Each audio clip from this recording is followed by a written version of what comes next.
पुरोहितपुर उच्च विद्यालय 2001 बैचर छात्र छात्री मानक एक बंधु मिलन उत्सव पुरोहितपुर विद्यालय परिसर में समारोह पालित हो जाइछि। एही उत्सव रे 70 ऊर्ध्व पुरातन छात्र छात्री जोग देइथिले। एही अवसर में स्कूल शिक्षक और शिक्षयित्री माने जोग देइ छात्र और छात्री मानक सहित विद्यालय प्रांगण में वृक्षरोपण करथिले और एक साधारण सभा अनुष्ठित होइतिला। ଏହି ସଭାରେ ଶିକ୍ଷକମାନେ ପୁରୁଣା ଦିନରେ ବିତାଇଥିବା ସ୍ମୃତିଗୁଡ଼ିକୁ ମନେ ପକାଇ ଭାବବିହ୍ୱଳ ହୋଇପଡ଼ିଥିଲେ। ନମସ୍କାର, ମୁଁ ଲିପିକା ଆପଣମାନଙ୍କୁ ସ୍ୱାଗତ କରୁଛି ନୂଆ ରୂପରେ ହୋଲି ଟିଭି ଓଡ଼ିଆ। ହୋଲି ଟିଭି ଓଡ଼ିଆ ସହିତ ଯୋଡ଼ିବା ପାଇଁ ଆପଣମାନେ ଲାଇକ୍ କରନ୍ତୁ, ସବସ୍କ୍ରାଇବ୍ କରନ୍ତୁ, ସେୟାର କରନ୍ତୁ। ସ୍କୁଲରେ କରିଥିଲୁ, ସେକେଣ୍ଡଟା କରିଥିଲୁ ତୋଡ଼ାପଡ଼ା ମଣ୍ଡପରେ। ଏଇଟା ହେଉଛି ଥାର୍ଡ଼ ଅକେଜନ୍ ଯେ ଆମେ ସବୁଠାରୁ ହାଏଷ୍ଟ ପିଲା ଏକାଠି ହେଇଛୁ।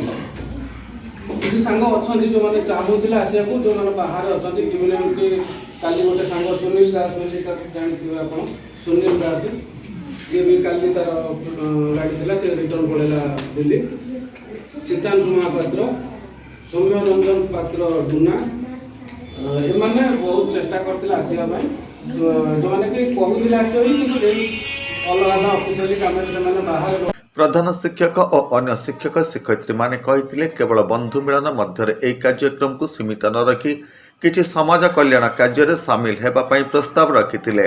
शेष में वृक्षरोपण करा जायतिला। सर्वशेष में स्वर्गत छात्र छात्री मानक अमर आत्मार सद्गति कामना करी 2 मिनिट नीरव प्रार्थना करा।